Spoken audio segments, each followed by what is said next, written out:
प्रणाम संसार से।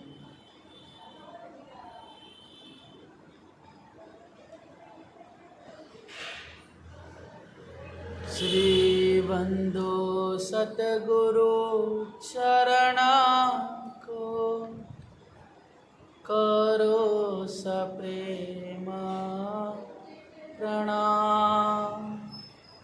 अशुभ हरण मंगल करण श्री देव चंद्र जी,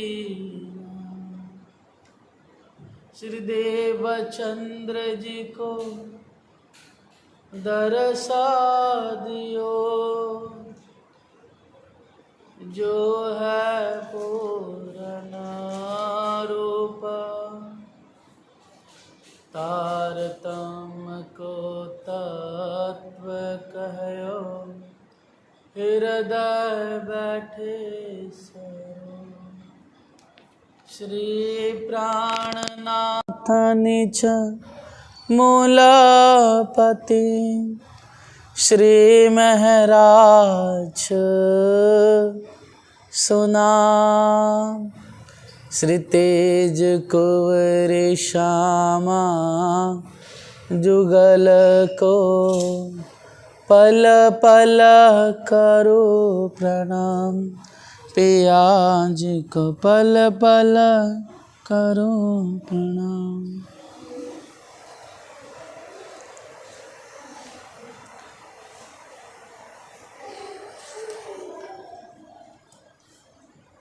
आइए सुंदर जी, प्यार भरी हम अपनी इस चौपाई को दोहरा लें।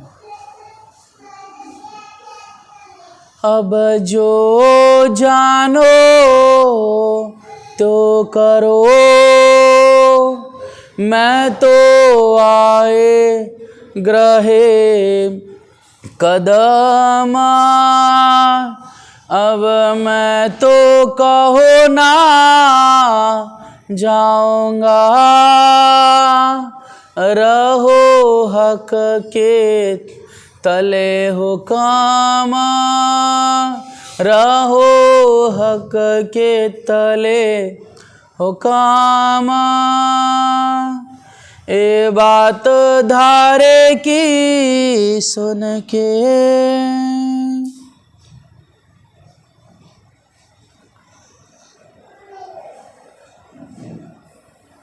ये बात धारे की सुन के।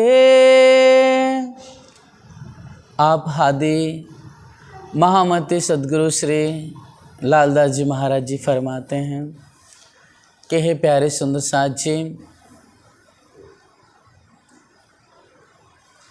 विक्रमी संवत 1728 का समय था। उस समय आप हादी ठट्टा नगर मटोद लक्ष्मणपुर से होते हुए आप नलिया पधारे और यहाँ पर सुंदर साथ जी,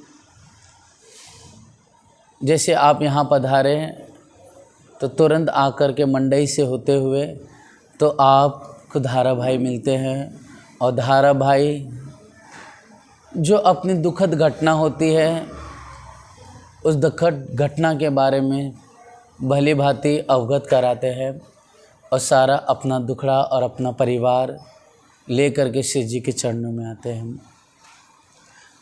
कि किस तरह से आप बिहारी जी महाराज जी ने बेवजह बिना कारण का ही हमें निकाला।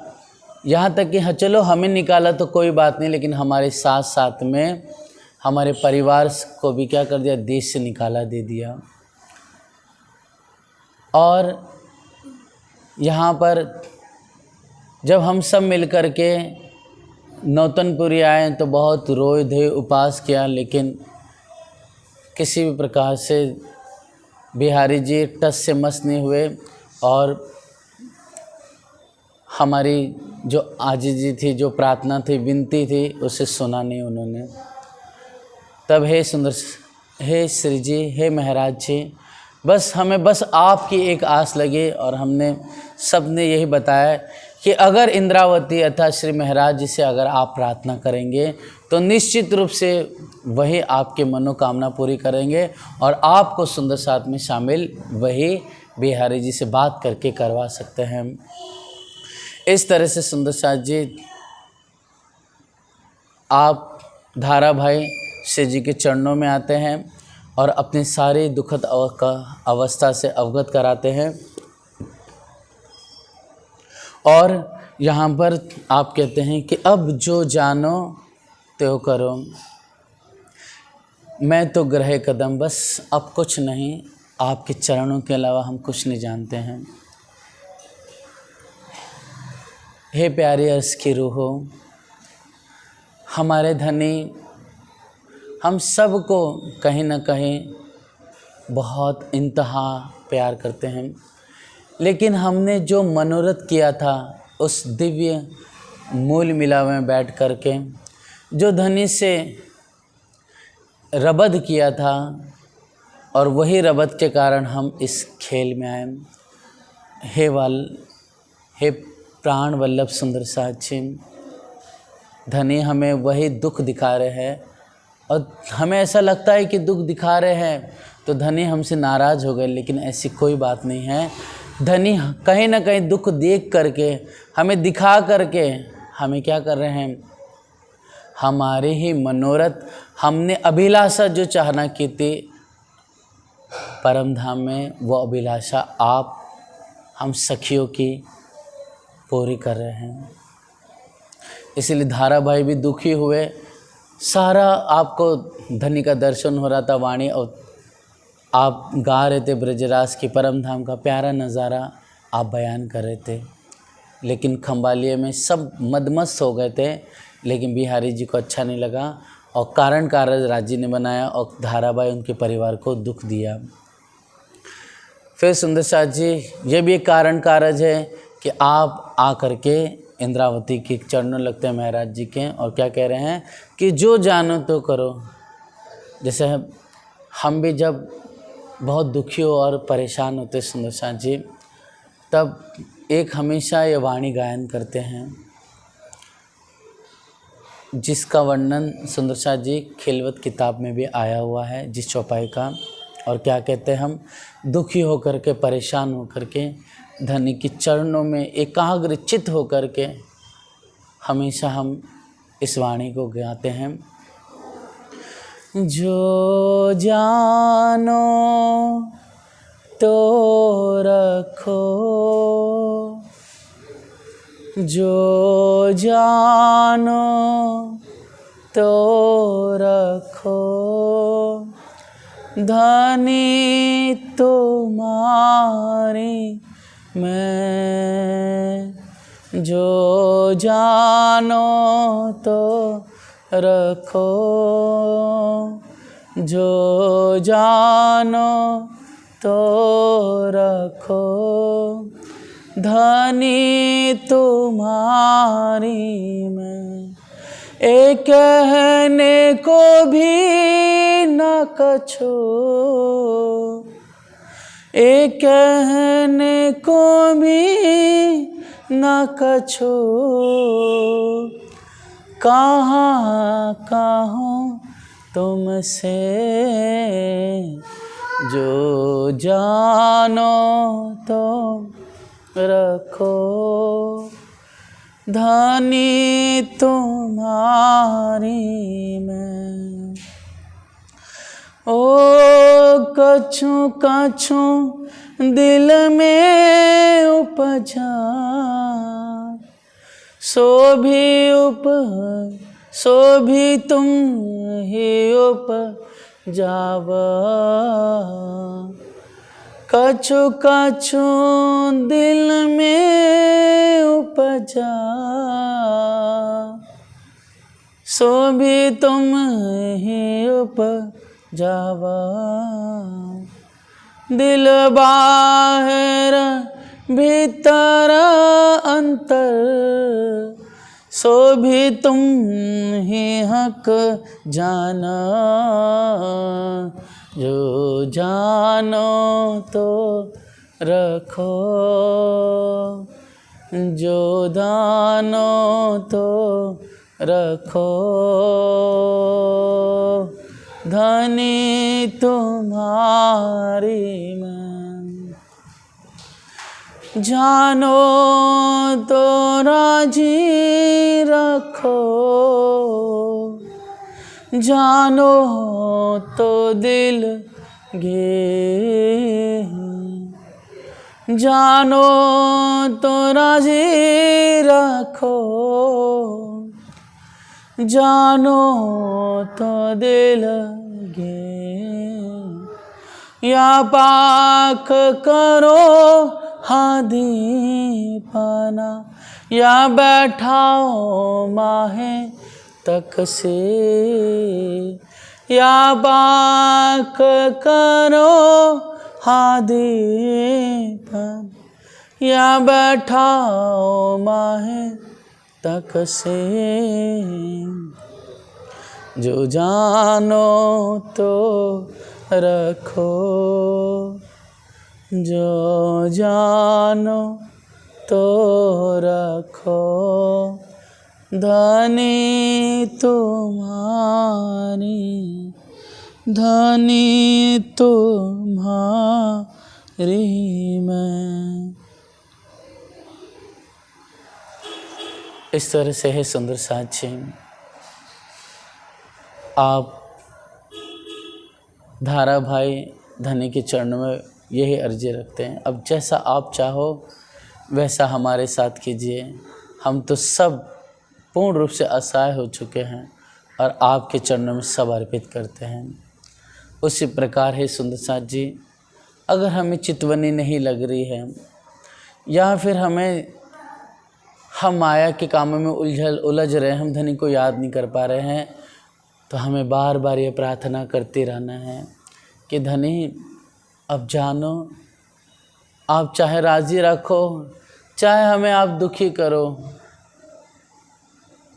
या आप जैसा चाहो हमें हाथ धनी के चरणों में रहने दीजिए, या सद्गुरु जैसा कहलाए वैसा करे, जैसा आपके दिल में वैसा कीजिए। हम जैसी तुम जिन करो, मेरा तलफ तलफ जाए जुड़ी, जैसा मैं चाहते वैसा नहीं है वाला जी, जैसा आप चाहते हो वैसा कीजिए। हम सब कहीं न कहीं माया से बेजार हुए हैं। भले हम धनी को याद करते हैं, सब कुछ हैं, लेकिन फिर भी कभी न कभी माया ऐसी विकराल रूप के ले करके हमें छल करती है, इतना दुख पीड़ा देती है कि हम धनी में रहते हुए भी कहीं न कहीं डमाडोल हो जाते हैं, कहीं न कहीं हमारे ईमान में खड़बड़ पड़ जाती है। इसलिए हे सुंदर साथ जी, हम सबको हमेशा अपने वाला जी से प्रार्थना करनी है, अपनी इंद्रावती जी से प्रार्थना करनी, क्योंकि इंद्रावती के ही चरणों में सहारा है, इंद्रावती ही हक है, इंद्रावती ही परवरदिगार है, तो इंद्रावती ही श्रीराज जी हैं।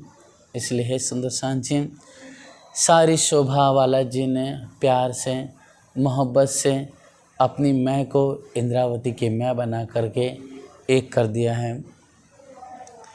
हे सुंदर साथ जी, अब धारा भाई जब वचन कहते हैं तब श्री जी दिया उत्तर, खातर जमा रख तो कछु दिल में न कर फिकर।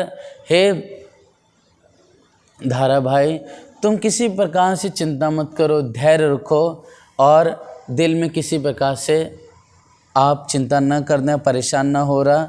बिहारी जब इत आएंगे तो निश्चित रूप से मैं उन पर बात कर करके, उनसे सहूर करके तो मैं आपको और आपके पूरे परिवार को दिन में दाखिल कर दूंगा। अब यहाँ पर सुंदर साथ जी धाराभाई को दिलासा देते हैं और यहाँ पर आज जी चर्चा करते रहते हैं और यहाँ पर सुंदर साथ मग्न होते हैं। लेकिन इतने में सुंदर साथ जी बिहारी जी का पत्र भी आता, कहते कि हम वहाँ पर नहीं आ सकते हैं, ऐसा करके जवाब देते हैं। तब आप श्री जी विश्वनाथ को भेजते हैं और यहाँ पर पठाए नगे नगर हम चले आवत है, तुम रह न सको क्यों कर। तब सुंदर साथ जी बिहारी जी मतलब यहाँ पर कहते हैं, श्री जी पत्र में लिखते हैं कि जो भी हमारे पास धन है, जो भी हमारे पे आभूषण है या फिर जो वस्त्र है या बासन है, हे बिहारी जी महाराज जी हम आपको देना चाहते, कृपा करके आप यहाँ पर पधारिए। तब बिहारी चले बैठे नाव ऊपर, मंडई में जब उतरे धारा दौड़ा ले खबर। मंडई में जैसे उतरते धारा भाई को इंतजारी करते पता लगता, तुरंत आकर के श्री जी के चरणों में प्रणाम करता और यह बधाई देता है। तब श्री जी बहुत खुश होते हैं और कहते हैं कि हे धारा, मांग, तुझे कुछ मांगना है तो मैं तुझे बख्शीश दूँ। तब सुंदर साथ जी आप धारा भाई कहते हैं, मुख को लेव साथ में दाखिल करो इस्लाम, मेरे दिल में यही रहे तुम पूरो मनोरथ काम। धारा भाई कहते हैं कि हे श्री इंद्रावती जी, हे श्री जी, बस हमारे दिल में यही चाहना है कि आप हमें सुंदर साथ में शामिल कीजिए, इसके अलावा मेरे दिल में और कोई मनोरथ नहीं है। इसी समय सुंदर साथ जी कुछ 8 सुंदर साथ सूरत से भी धामधनी के दर्शन करने के लिए आते हैं, जिसमें नाहना नाग जी आकिल भगवान भाई थे, सुंदर बाई और लाला मटाबाई, ऐसी रतन बाई, ऐसे ही सब यहाँ पर आते हैं। सूरत से 8 सुंदर सा दिया है। ऊपर से यहाँ नौतनपुरी से भी बिहारी जी, संग जी, अखई, हरवंश, लाला और कई सुंदर साथ यहाँ पर आप बिहारी जी के संग नौतनपुरी से पधारते हैं।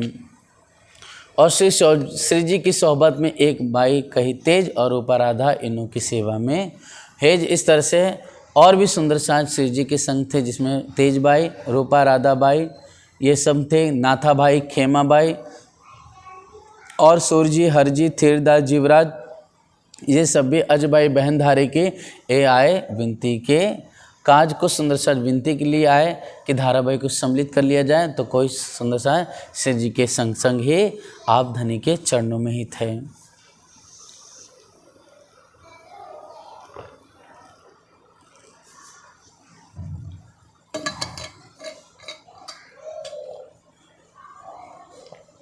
आए मिले नलिया शहर में, मिल के हुए खुशहाल, बिहारी जी का आगा लिया दौड़े दीदार को लेहाल, एक ठौर मांग ले हवेली। अब यहाँ पर सुंदर साथ जी नलिये में एक कामदार होता है, चुकचुकी लोहाना जाति की थे, इसलिए उनसे बात करके एक हवेली ले लेते, जिसमें बिहारी जी महाराज जी जितने सुंदर साथ आए थे उनके साथ, और आप सूरत से आए सुंदर साथ, और आप हादी श्री जी साहिब जी और अन्य मौमी सुंदर साथ, जिसके अंदर भाईजू राज जी, तेज बाई, राधा बाई और रूपा बाई भी हैं। इस सब आकर के इसी हवेली में, बड़ी विशाल हवेली लेते हैं, वहीं पर ठहरते हैं। अपनी जो बीतक श्री जी साहिब जी लगे कहने, अर्थात श्री जी साहिब जी अपना जो भी वृतान है, कैसे सुंदर साथ की आमदनी हुई, कैसे उत्साह से सुंदर साथ ईमान लाए, कैसे मायने दज्जाल ने खलबल पड़ी ईमान में, लेकिन फिर भी आप धामधनी साथ रहे, कसाला हुआ, लेकिन सब सुंदर साथ फिर भी जागृत हुए और ईमान निजानंद पे खड़े रहे। लेकिन बिहारी जी इन वचनों को सुनकर क्या है, अंदर अंदर हंसने लगते हैं। निश्चित रूप से आज भी ये होता है सुंदर से, हम धर्म का कितना अच्छा कार्य करें, कितनी हम जागने के लिए प्रयास करें, या फिर हम जागने के लिए किसी सुंदर साथ को या कोई भी नहीं जानता उसको हम प्रेरित करें, हम अपने घर के आजू बाजू या फिर किसी भी ठौर क्षेत्र में कोई हमें मिल जाता है, मित्र है या व्यापार में या माता बहनें हैं, तो उनके अड़ोस पड़ोस में कोई बहन मिल जाती है जो सत्संग करती है, तो उन्हें भी हम बताते हैं। लेकिन जिनके अंदर ऐठ है, जिनके अंदर शक है, जिनके अंदर क्या है, संसार का प्रतिभाव है और वो सिर्फ धर्म का दिखावा कर रहे हैं, ऐसे लोग क्या अंदर अंदर मजाक उड़ाते हैं और हंसते हैं। यहाँ पर बिहारी जी भी ऐसे अंदर अंदर हंसने लग जाते हैं। अब यहाँ पर उत्सव रसोई होने लगी और सब सुंदर साथ के बीच में आप हादी श्री जी प्यार भरी चर्चा करते हैं। अब सुंदर साथ जी यहाँ पर सिद्धाम धनी, अब यहाँ पर श्री जी चर्चा करते हैं, पूर्व भांति सब सुंदर साथ मस्त मगन होते हैं। बिहारी जी भी सुनते हैं तो उनके दिल में शक होती हैं कि निश्चित ये मेरी मसलन लेगा था, मेरी गादी को लेकर के सब में क्या हो जाएगा, सुंदर साथ में शिरोमणि बन जाएंगे और मेरा दर्जा कुछ नहीं रहेगा। इस समय सुंदर साथ जी बिहारी जी विचार करते हैं, लेकिन श्री जी के दिल में ऐसा कुछ नहीं था, वो तो सदा आपका सम्मान ही करते थे बिहारी जी रतन बाई का। अब यहाँ पर जो रूपा राधा बाई है, इनको बुलाते श्री जी, एकांत में बैठा के बात करते हैं और सिखापन देते हैं कि हे रूपा राधा बाई, तुम बिहारी जी को धाम का धनी मानना और बड़े प्यार उत्साह से सेवा करना, किसी भी प्रकार से सेवा में चूक ना करना। तुमने अगर सेवा में चूक के, है ना, तो निश्चित रूप से तुमने मेरी सेवा में चूक के, इसके लिए अगर तुमने ऐसा किसी प्रकार से उसमें अपनी काहिली दिखाई और आलसपना दिखाया और सेवा नहीं की, तो निश्चित रूप से तुम्हारा और मेरा धाम का नाता नहीं रहेगा। फिर ये ना कहना कि मैं क्यों नाराज़ हो गया, ये ना कहना आखिरकार हमने क्या चूक की। इस तरह से सुंदर शाह जी ऐसी मसलहत करके रूपा राधा बाई को बिहारी जी की सेवा में लगा देते हैं। और यहाँ पर आप श्री जी बिहारी जी महाराज जी से मसलहत करते हैं, बिहारी जी और श्री जी क्या करना आई, शायद पहनाए साथ सबको, कहूँ वस्त्र कहूँ भूषण। अब यहाँ पर श्री जी और बिहारी जी महाराज जी की मसलहत होती है। मसलहत क्या होती है कि अब हमें सुंदर साथ को क्या करना चाहिए कि निश्चित रूप से है बिहारी जी महाराज जी, आप बाहर निकलिए हमारे साथ में और हम सब मिलकर के धर्म जागने का कार्य करें। ऐसी बातचीत होती है। फिर यहाँ पर श्री जी बिहारी जी महाराज जी को सम्मान करते, कुछ धन भी देते हैं, फिर साथ साथ में आभूषण देते हैं। फिर उनके संग संग जो और भी सुंदर साथ है उनको वस्त्र, आभूषण, किसी को बर्तन, ऐसे जो भी श्री जी के पास था सब कुछ दिया। और सामा सब लेके धरी बिहारी जी के आगे, नगद वस्त्र भूखंड पहन पोतिया जुदे हुए, श्री बाई जी के भूखंड और वस्त्र श्रृंगार, सो सब आगे रखा जान के धनी निर्धार। इस तरह से सुंदर शाह जी बिहारी जी के धन भी दे दिया, आभूषण भी दे दिया, सारे वस्त्र भी दे दिया। और यहाँ पर बाईजू राज जी भी अपना सब कुछ है वो भी दे देती हैं। इस तरह से सिर्फ धोती पहन करके, मतलब जो धोती आप कमर के नीचे पहनते भी है और उसी को ही आप अंगुच्छी के रूप में क्या है अपने ऊपर पहन भी लेते हैं। मतलब एक ही धोती इतनी बड़ी होती है जो अंगुच्छी का काम भी कर लेती है और साथ साथ यहाँ पर धोती का दोनों का कार्य कर देती थी। और बाकी जितना भी धन ऐश्वर्य था बिहारी जी को धाम का धनी मान करके उनके चरणों में अर्पित किया। और फिर आगे अरज रखते श्री जी की धारा साथ में दाखिल होए, इनका मैं हो रेनिया तुम्हारी दई बधाई सोए, इनसे मैं वचन हारिया मोको दे बधाई, जब तुम जी निछावर इन पर करो तो आवे न पटंतर हम, तिस वास्ते इनका ल्यो साथ में तुम, इतनी अरज करते हम तुम्हारे चरने सौंपी आत्म। मतलब इंद्रावती जी इतनी विनम्र भाव से कहते हैं कि हे हमने अपने आत्म को आपके चरणों में सौंपा है, इसके लिए हे सदगुरु महाराज आप जो धारा भाई है वो सुंदर साथ में आपने निकाल दिया है, कृपा करके इनका मैं ऋणिया हूँ। क्योंकि जब आप मंडई बंदर उतरे तब दौड़ करके आके मुझे बधाई दी, मैं खुश हुआ, मैंने बख्शिश मांगने के लिए कहा तो उसने बख्शिश के रूप में कहा कि मुझे बस आपसे यही चाहता है कि बिहारी जी के मैं चरणों लगूँ और मुझे सुंदर साथ में शामिल हो जाए। लेकिन यहाँ पर सब बातें सुन करके बिहारी जी कहते हैं, ए अरज न सुने हम या अरज कबो न करियो जिन फेरो मेरा हुक्म। बिहारी जी इतने कठोर, इतने डीप थे सुंदर साथ जी कि खींच करके कहता इन्हें करो ना दाखिल साथ, इनका दुख मोहे बहुत है, या कोई कबो ना पकड़ो हाथ। इस तरह से मना कर देते हैं कि तुम श्री जी इनकी बात मत करो है महाराज। तब श्री जी साहब ने 2-4 दिन बीच में रख करके वचन कहते हैं, फिर अरज विनती करे तुम इनका करो विचार, अर्थात भी धारा भाई को आप सुंदर साथ में शामिल कीजिए। चलो धारा भाई ने अगर गलती की है फिर भी क्या गुनाह है इनका, और जो बाइयाँ 2 इनकी जो पत्नियां हैं उनकी बहन, इनके भी क्या गलती है। काड़ी इन्हें कौन गुनाह से सांस से बाहर सोए, कभी गुनाह किया धारे ने बदले और की क्यों निकालो इस्लाम, ये तो जुल्म होते सब दुख पावत इष्ठाम। चलो धारा भाई ने अगर मान ले गलती भी की है, लेकिन इनकी जो धर्मपत्नी इनकी बहन ने क्या गलती है, इनको भी आपने सुंदर साथ से निकाल के यहाँ तक कि देश से भी निकाल दिया है। ये वचन सब सुन रहे सुंदर साथ, जो जान रहा है बहुत दुखी हो रहा है। इसलिए आपसे मैं बस प्रार्थना करता हूँ कि हे सदगुरु इन्हें शामिल कर लिया जाए। तब बिहारी जी ने कहा, मैं तुम्हें बरजे तब तुम फिर इनकी अरज करो तो मिल सब, मैं तो कबो ना मान हो वास्ते उनके, जो लाख बेर मुझसे कहो तो मेरा जवाब एक। ये बस इतना ही कहते हैं कि अब हमें किसी प्रकार से तुम लाख बार भी करो हे महाराज, हम किसी प्रकार से धारा भाई को उनके परिवार को शामिल नहीं करने वाले हैं, तुम कितना भी लाख बार मुझसे कहो। तब श्री जी सो सब साथ लगे करने, अर्थात सब सुंदर साथ ने मिलकर के श्री जी से प्रार्थना की कि आप तबीयत तो जानते हो, मतलब इसके जो अकड़ेल और जो गुस्सा वाला जो स्वभाव है इनके जानते हो, इसलिए कृपा करके आप डरो कहीं आपको भी सुंदर साथ से निष्कासित न कर दे। और फिर यहाँ पर सुंदर साथ जी ऐसे सुंदर साथ श्री जी को समझाते हैं, और साथ साथ में यहाँ पर जो रूपाबाई और राधाबाई जो बिहारी जी की सेवा में थे, उनका मन कहीं भी इनमें बिहारी जी में सेवा में लगता ही नहीं था। और यहाँ पर श्री जी ने भी के दिल में भी बिहारी जी के लिए शक हो गए कि सुंदर साथ कोई भी बिहारी जी से राजी नहीं है, और ये मेरी भी वचन सुनते, आखिरकार इनका स्वभाव क्यों इतना कठोर है, क्यों इतना निर्दयी है।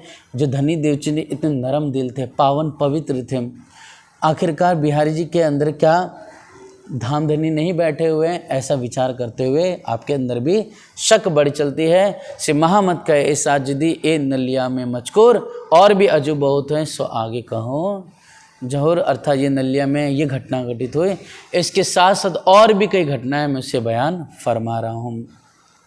सो आगे कहो जहूर प्रकरण 29 चौपाई 1371। दोनों स्वरूपों में मत वैभिन्य देख नूर चर्चा रोशनी। अर्थात सुंदर साथ जी अब यहाँ पर श्री जी के अंदर शक होती बिहारी जी के प्रति। सुंदर साथ भी किसी प्रकार से बिहारी जी को पसंद नहीं करता है। अब लेकिन फिर भी श्री जी मन को समझा करके यहाँ पर उस हवेली में चर्चा करने लगते हैं कि देख नूर चर्चा रोशनी भई बिहारी जी को दिल शक ए तहकीक मसनन मेरी लेगा ए बात बड़ी बुजरक। अर्थात जब श्री जी अद्भुत उत्साह जोश से चर्चा करते थे, तब देख करके क्या हो जाता था, बिहारी जी शक करते थे और विचार करते थे निश्चित रूप से यह मेरा जो गादी है, जो मेरा पद है सदगुरु का, वह यह श्री जी ले लेंगे, ऐसा दिल में विचार करते हैं। क्योंकि मैं ऐसी चर्चा जोश नहीं कर पाता हूँ, और निश्चित रूप से श्री जी ऐसी अद्भुत चर्चा करते हैं कि सब लोग आकर्षित इनकी तरफ हो जाते हैं। लेकिन श्री जी के दिल में ऐसा नहीं था। बिहारी जी ऐसे कड़वे विचिंतन करने लगते हैं श्री जी के प्रति। फेर के बैठे मसलत करने जागा एकांत एक ठौर। अब श्री जी और बिहारी जी वापस से चर्चा करने बैठते हैं, और श्री जी कहते हैं कि हे बिहारी सदगुरु महाराज जी, आओ हम चले मिलकर के सुंदर साथ को ढूंढ निकाले, जो गांव गांव शहर में अपने और अपने धनी को भूली हुई है। तब बिहारी जी का ए राह नहीं इस्लाम, ये तो निजानंद संप्रदाय की राह नहीं है, जो अपन माया को छोड़ के करे विरक्त का काम। हम वैरागी थोड़ी है, हम सन्यासी थोड़ी है कि हम जाग घर से निकल करके माया छोड़ करके यह वैरागी का काम करें। हे श्री जी से मतलब महाराज जी से कहते हैं कि हे महाराज, तुम्हें अगर नहीं ठीक लगता है यह काम, मतलब यह जो अगर जामनगर में बैठने का काम ठीक नहीं लगता है, अगर तुमको ऐसा लग रहा है कि तुम और जागने नहीं कर सकते हो, तो ऐसा करो, हम बात कर लेते हैं, और हलार देश में तुम काम नहीं कर सकते हो तो कच्छ में हम राजा से बात कर लेंगे, और वहाँ पर तुम जा कर के क्या करो, चाकरी करो, और इसलिए मैं जो तुम्हें हुक्म देता हूँ उसका तुम वचन मानो। तब श्री जी कहा मोको श्री देवचंद्र जी दई निध, तिनसे मेरे दिल में आई वतन की जागृता। बुद्ध अर्थात सदगुरु धनी देवचंद्र जी मुझे अनमोल व निर्मल पावन पवित्र निध दी है, जिससे मेरे हृदय में वो जागृत बुद्ध दी आई है, अर्थात तारतम ज्ञान दिया है, जिसकी वजह से मुझे जागृत बुद्धि मिली है। तिनसे ऐसे राजाओं को जब देवे प्रबोध हम, सो सेवा तुम्हारी करे चले तुम्हारा हुक्म। अर्थात इसी तारतम और जागृत बुद्धि से क्या करूं मैं, जब आगे जाके बड़े बड़े राजाओं को प्रबोध देंगे, बड़े बड़े ब्राह्मणों को विप्रों को ज्ञान देंगे, तो वो सब अपने अहम को छोड़ करके निश्चित रूप से जो हमारी वासना होगी वो चरणों में आएगी। तो मैं उस समय उन सभी को आपके चरणों में अर्पित करूंगा, सेवा में लगा दूंगा, और आप जैसा हुक्म करेंगे वो सब वैसा का वैसा ही करेंगे। अब तो हम माया को क्यों पकड़े ना है, निश्चित रूप से हम अब माया का कोई भी काम नहीं करेंगे। जो धनी देवचंद्र ने हमको सकुंडल सकुमार की थी से देवचंद्र जी की नज़र, वे आवे जब साथ में लैल मिठ हो वे फजर। अच्छा, धनी देवचंद्र जी ने हमें कहा था कि सकुंडल और सकुमार भाई की के वासना के बारे में कहा था, इसलिए हमारी नज़र उन पर है, इसलिए हम किसी प्रकार से एक ठौर अब दुनिया का कार्य नहीं करेंगे, ना एक ठौर बैठने का हुक्म होगा। अब हम आगे बढ़ते बढ़ते सुंदर साथ की जागनी ही करेंगे, ताकि वास्ते अपन मिल निकसे बाहर। इसलिए जो धनीदेव जी ने कहा था कि वह दोनों बड़े घरानों में हुए, इसलिए हे बिहारी सदगुरु महाराज जी, आप आइए हमारे साथ। हम धनीदेव चंद जी के जो अद्भुत ज्ञान है वो तारतम्य रूपी निधि को पूरी दुनिया में उसका प्रकाश फैलाए। इस संसार में जो इष्ट फिरके चले हुए हैं, जैसे आज के समय में हम देख लेंगे, जो क्या है, यह जो ब्रह्मा को रमा कुमारी वाले हो गए सुंदर साथ जी, या फिर इस समय निरंकारी संत हो गए, और ऐसे 200-300 साल में कितने ना जाने छोटे छोटे कितने धर्म बन गए, कितने पंथ बड़े संप्रदाय बन गए, जिसको हजारों लोग क्या करे, पूज रहे, मान रहे, जिनका कोई मूल नहीं है, जिनका कोई अखंड में स्थान नहीं है। लेकिन ऐसे लोग जिनका नहीं है, लेकिन वो क्या कर रहे, आगे बढ़ते चले जा रहे। इसलिए श्री जी क्या कहते हैं, अपनी अखंड वस्त्र से धाम की खड़े सिर पर धनी निदार, सो विस्तार क्यों न करे जाको मूल है। हक हमारा तो मूल अखंड का है, हमें तारतम्य रूपी हमें अद्भुत वो ब्रह्म विद्या प्राप्त है, सस्वम वेद प्राप्त है। तो हम अपने ज्ञान का सदगुरु धनीदेव जी ने निधि दी है, उसको विस्तार चारों तरफ क्यों ना करो। इसलिए चाहिए लीला परवरदिगार होए ब्रह्मांडों पर बुजुर्ग। इसलिए इस संसार में जो टिमटिमाते हुए तारे हैं, इन पर बुजुर्ग हो करके इस संसार की रात को मिटाकर, मतलब अज्ञानों को खत्म करके, क्या है, सदगुरु का दिया हुआ यह जो तारतम्य रूपी यह सूरज हमें इस सबके दिलों में अंधकार मिटा करके यह तारतम्य रूपी सूरज प्रकाशित करना है। और तुम दिल में कछु संकोच ना करो, लगा रहे सदगुरु महाराज जी, आप चिंतन मत करो, आप परेशान मत होइए। आपको हम अटारी पर बैठाएंगे, जो भी आएंगे बड़े बड़े विप्र, बड़े बड़े सन्यासी, बड़े बड़े ज्ञानी, बड़े बड़े आचार्य, जितने भी दार्शनिक आएंगे, पिपासु, उन सब से हम बात करेंगे, हम उनसे साथ साथ करेंगे। और जब उनसे साथ साथ में विजय प्राप्त कर लेंगे, उन राजाओं से, उन राव पासवानों से, उमराहों से, तो क्या करेंगे, उनको जब जीत लेंगे, उसके बाद आपके चरणों में वो प्रणाम करेंगे और आपको धाम धनी मान करके आपकी सेवा करेंगे। ऐसा जब वचन जोश में श्री जी कहते हैं, तभी हरि जी का मेरा निकलना क्यों होए, मेरे रंग संग रंग बाई कही ए बड़ी बोझल सोए। इसलिए कहने के लिए कोई बहाना नहीं मिला, तो क्या कहते बिहारी महाराज जी कि हमारे संग जो कौन है, नाग जी की जो धर्म पत्नी है, जिनका बाई नाम रंगबाई है, वो हमारे साथ है, जो कि गर्भवती है, बोझल है इस समय, और उनके साथ साथ उनके माता पिता और परिवार लगे हुए। इसके लिए हमारा अब जामनगर से चलना नहीं हो सकता है। तो इस वास्ते मेरा चलना हो नहीं, क्यों कर धनी को जो है करना, सो आए जुड़े तो ही कर। इस तरह से लगभग नली में 1.5 महीने तक ये रबद होती है सुंदर साथ जी।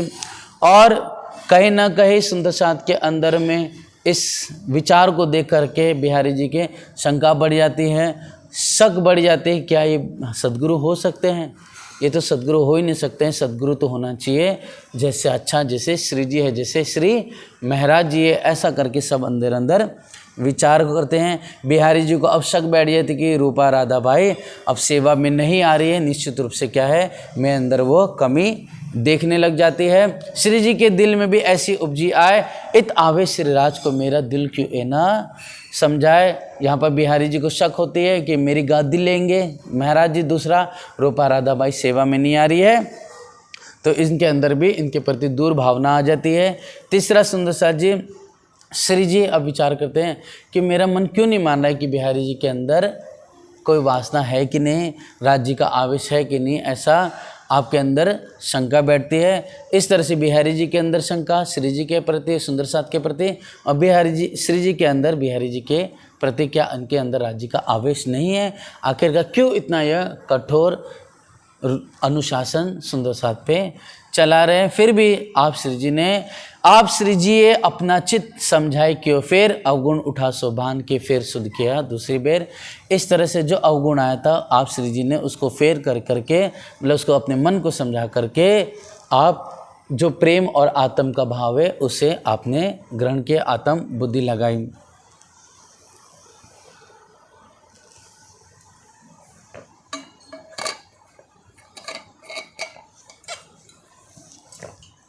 इसी तरह सुंदर साथ जी हमारे अंदर भी कहीं ना कहीं अपने सुंदर साथ के प्रति या किसी अपने गुरुजनों के प्रति कहीं ना कहीं ईर्ष्या निंदा आ जाती है, लेकिन हम कभी कभी कह भी देते हैं, लेकिन निश्चित रूप से हम अपने मन को डांट करके समझा करके आत्म बुद्धि में लगाना है कि जो कुछ भी हो रहा है सब धनी के हुक्म से हो रहा है। इसलिए हमें अपना मन किसी प्रकार से कलुषित नहीं करना है, विकार से हमें नहीं बनना है। सबके अंदर बस परात्म और धनी का हुक्म का स्वरूप में हमें देखना है।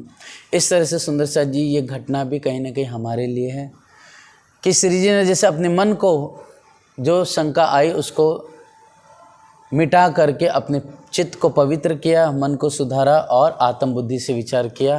तो हम सबको भी चाहिए कि हम किसी भी सुंदर साथ के प्रति ऐसी भावना अगर आ भी जाए तो अभी अपने मन को डांट करके समझा करके आत्म बुद्धि से हम भी अपना जीवन सुंदर साथ के बीच में चलाएं। यहाँ से इतने चल के आए मंडई बंदर। इस तरह से सुंदर साथ जी, श्री जी और सुंदर साथ यहाँ से मंडई बंदर आते हैं। यहाँ बिहारी जी महाराज जी भी कहाँ पर, मंडई बंदर आ जाते हैं। मंडई से होते हुए आप नौतनपुरी के लिए चले जाते हैं और यहाँ पर श्री जी साहब जी मंडई में आते हैं। तो तब एक शख्स से कहा, राजा आगे तुम्हारे गांव में श्री महाराज इत आएंगे, उतर। यहाँ पर सुंदर साथ जी जो बिहारी जी, दूसरे बीतों को में स्पष्ट लिखा है कि बिहारी जी महाराज जी क्या कर देते हैं, क्योंकि अंदर अंदर कहीं ना कहीं श्री जी के प्रति ईर्ष्या थी इनके दिल में। तो ये क्या कर देते हैं कि जा करके जो खंबालिया का राजा है वहाँ पर चुगली कर देते हैं कि महाराज तुम्हें रे अब शहर में आ रहा है, इसलिए तुम पकड़ के अपनी इच्छा को पूरी कर लो। तो यहाँ पर सुंदर साथ जी वर्णन बताया गया, जब आप हादी श्री साहब जी दीवान पद पे थे, अर्थात विक्रमी संवत लगभग 1737, 38, 39 के समय जब आप दीवान के पद पे थे, तब उस समय जो खंबालिया का राजा था उसको आप श्री जी ने दंड भरने के लिए सख्ती की थी। दंड मतलब उसने जो उस समय जो ब्याज देना पड़ता है, मतलब जो कर देना पड़ता था, तो वो कर उसने चुकाया नहीं। तब श्री जी दीवान पद पे थे तो उन्होंने प्यार से समझा, नहीं माने तो आपने सख्ती दिखाई, मतलब थोड़ा सा गुस्सा हो करके थोड़े से वचन कहे थे, जिसकी वजह से क्या है खंडनी की थी उनकी। इसलिए क्या है वह ईर्ष्या की भावना श्री जी से हमेशा रखता था सुंदर साथ जी। इसलिए क्या हो गया, जब ये बात पता चली कि महाराज आने वाले हैं तो इन्होंने विचार किया, उस समय दीवान पद पे थे तो मुझे बहुत ऊंची आवाज़ में बात किए थे, मुझे दंड भरने के लिए बार बार उकसाते थे और कहते थे अब आते देखता हूँ कैसे दंड भोगना पड़ता है और कैसे सज़ा होती है, अब मैं तुझे महाराज को सिखाऊंगा। ऐसा करके वह ईर्ष्या रखते हुए विचार करता है। वह रखता था दुश्मनी दिल में असल के, 3 चौके बैठाई सब ठौरी करी बड़ी हरामखोरी। अब श्री जी और सुंदर साथ भाई जो राजी सब क्या है मंडई आते हैं, सब सुंदर साथ अपने अपने ठौर पहुँचते हैं। अब श्री जी यहाँ पर थे, सब सुंदर साथ एक करके नाव में बैठे, गुजरात के अर्थात सूरत के, और बाईजू राज जी बैठे। श्री जी को चढ़ना ही था, इतने में क्या आ गए, छींक भाई 3 समय। उसी समय तुरंत सुंदर साथ जी छींक लगती है। छींक लगने की वजह से तब श्री जी पीछे हटे, हम न चढ़े इस ठाम, सुकुन मोह को ना भया राह चले ए न काम। अर्थात श्री जी को जैसी छींक आती है हादी को, तो आपके दिल में अपने आप प्रेरणा आती कि हे इंद्रावती, तुम यहाँ से अब नाव में बैठ के मत जाओ, तुम पैदल ही यात्रा करो। इस तरह से राज्य का हुक्म, इल्हाम, ऐसा आपको अंदर फीलिंग आता है। इसलिए सुंदर साथ जी अब श्री जी यहाँ से पैदल यात्रा करते हुए आगे बढ़ेंगे। अब यहाँ पर बाईजू राज्य और सुंदर साथ सूरत के थे, वो सब क्या है वायु जोर लगती है और नाव से होते हुए आप सब लोग खंबालिया आ पहुँचते हैं। जैसे ही खंबालिया पहुँचे उतरे, वैसे ही उनके राजा के सिपाहियों ने सबको पकड़ लिया और कहा कि कहाँ कौन है यहाँ पर महाराज। तो देखते राजा के बाद दरबार में लगते तो कि महाराज तो नहीं है। तो निश्चित उनको पता लगता है कि ये कौन है तुम्हारे साथ में जो स्त्री। कहते हैं कि तो श्री तेजबाई जी है। तो कहते हैं कि अरे बाईजू राज जी तेजबाई कहते हैं। तो कहते हैं कि ये तेजबाई धर्मपत्नी है ना महाराज जी की, तो कहते हैं कौन महाराज, हम नहीं जानते कोई महाराज को, और कौन यहाँ पर इनकी धर्मपत्नी, ये तो हमारी बहन है। तो उस समय सुंदर साथ जी, चूँकि ब्राह्मणवाद और क्षत्रियवाद बहुत, क्षत्रिय वंश के मतलब लोग एक छोटी जातियों का खाना नहीं खाते थे ब्राह्मण के, ऐसा ब्राह्मणों में एक कर्मकांड बना हुआ था। तो उस समय राजा ने विचार किया कि अगर ये क्षत्रिय जाति की होगी तो यह खाना बनाएगी तो क्या है, यह ब्राह्मण लोग नहीं खाएंगे। तो इसके लिए पहचान करने के लिए क्या करते हैं, कच्चा अनाज देते कि कहा कि आप बनाओ, तो भाई जोरा जी बड़े प्यार से आनंद से बनाती है। सब सुंदर साथ बड़े प्यार उत्साह से इसे अरोग करके मस्त हो जाते हैं। जब राजा ये देख लेता है कि इन्होंने अनाज खा लिया, अन्न खा लिया है, तो निश्चित से उसको विश्वास होता है कि ये इनकी बहन है। इस तरह से सुंदर साथ जी बहुत जाप्ता तीन किया, चल्या न कछु लगार, बहुत जाप्ता किए, बहुत पूछताछ किए, लेकिन इनका कुछ भी नहीं चला। और बाईजूराज जी और सुंदर साथ यहाँ से होते हुए, खम्बालिया से होते हुए आप सूरत की ओर रवाना होते हैं। यहाँ पर अर्थात धोरा जी की तरफ रवाना हो जाएंगे। यहाँ पर श्री महामत कहे इस साथ जी ये न लिए कि बेतक, अब सूरत की कहूँ जो आ गया है हक। हे सुंदर साथ जी, आप लालदास जी महाराज जी फरमाते हैं कि यहाँ तक मैंने धनी के हुक्म से नलिये का सारा जो घटना घटित हुई, खम्बालिया में जो हरामखोरी की गई, वो सारा बयान धनी के हुक्म से बनाया कहा मैंने। अब यहाँ से हादी किस तरह से मंडई से चलते हुए, धोरा जी से होते हुए घोगा बंदे से सूरत आएंगे, फिर सुहाली से सूरत आएंगे, जिसका वर्णन सुंदर साथ जी हम धाम धनी की कृपा से कल के दिन में श्रवण करेंगे। बोलो श्री प्राणनाथ प्यारे की जय। जो आज्ञा है हक,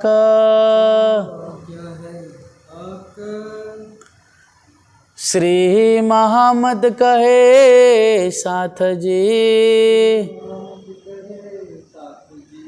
ये नलिये की बीतक, अब सूरत की कहूँ जो आज्ञा है हक, जो आज्ञा है हक। बोलो श्री प्राणनाथ प्यारे की जय, समस्त सुंदर साथ की जय। प्रणाम सुंदर साथ जी, चरणों प्रणाम।